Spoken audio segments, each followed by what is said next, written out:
The Bengals offense breaks out big time. Mike Petraglia inside Paycor Stadium following a 35-17 Bengals victory over the Atlanta Falcons here on Sunday afternoon.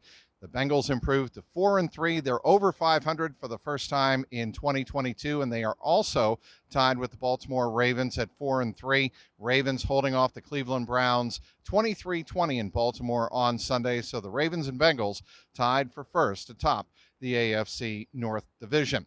As for the game here inside Paycor, it was strike early and often, and Joe Burrow had one of his epic days throwing the football, 34 of 42 passing, 482 yards, 3 touchdowns, no interceptions, and a passer rating north of 132 on the afternoon. At one point, Joe Burrow was 15 of 17 for 325 yards, a perfect passer rating of 158. His first half was about as perfect as you could get.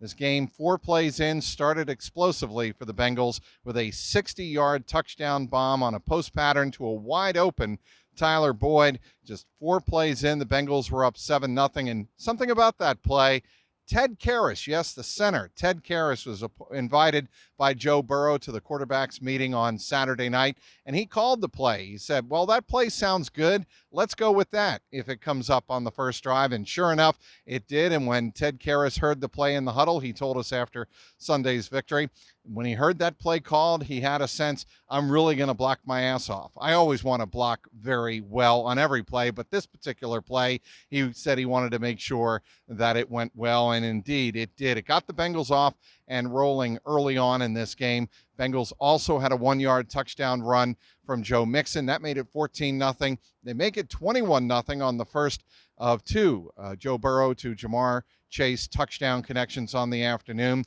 was a beautiful fade pattern to the right pylon on man coverage. As soon as Burrow saw it, he said after the game, everybody knows where I'm going with the ball if Jamar has man-to-man coverage. And indeed, he caught the ball at the pylon in for the touchdown. That made it 21-0 from 41 yards out. The Falcons did put together one of their drives that they often put together, 10 plays, 75 yards, actually 16 plays, and 75 yards, chewing up over 10 minutes of the second quarter clock.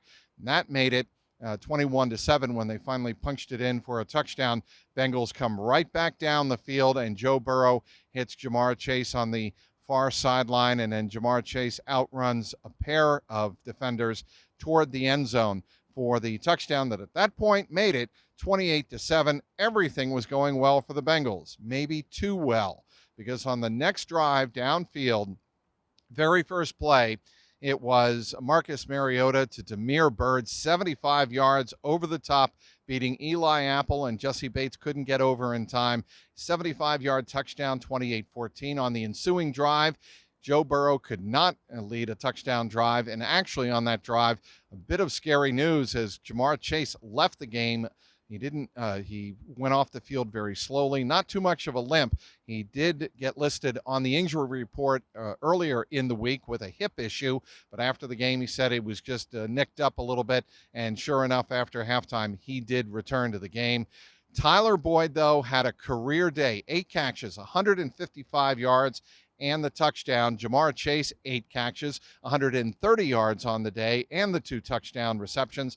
The only one of the big 3 that didn't get to 100 was T. Higgins, and he was mighty close. He had 7 catches on the day for 93 yards. After the game, it was Jamar Chase talking at the same time T. Higgins was talking, giving some crap to one T. Higgins, saying if you hadn't dropped that one pass near the sideline, you would have been at 100 as well. But everybody after the game in a very good mood. After the game also, Joe Burrow pointing out that he has 3 number 1 receivers with no ego. And that's a big reason, according to Joe Burrow, that this offense is really starting to click. Also, huge props from Burrow and head coach Zach Taylor for the consistency of the offensive line in the last couple of weeks, especially the last 3 weeks. They've been very effective. Today, as Burrow said, the offensive line was lights out, also throwing some praise toward a rookie, Cordell Volson, who Burrow thought had an exceptional game. Teddy Karras agreeing with that after the game as well. The Bengals did allow the Falcons to get within 28-17, a bad punt return allowed by the Bengals special teams. That made it 28-17 at the half.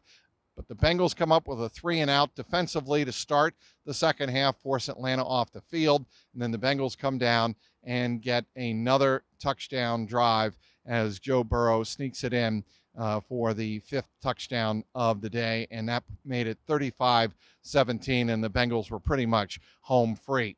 Defensively, one injury note, and keep an eye on this all week. Trey Hendrickson had his helmet taken away. He was on the ground for a couple of minutes. He left the game with a neck injury. He made it off the field under his own power. Looked like he didn't want to come off the field and out of the game, but he was escorted off the field, and he was ruled out with a neck injury. Again, keep an eye on that as the week progresses. We have an extra day to look forward to the Cleveland Browns and Bengals on Monday Night Football from First Energy Stadium on Halloween night. For the 7th consecutive game, the Bengals defense didn't allow a touchdown in the second half.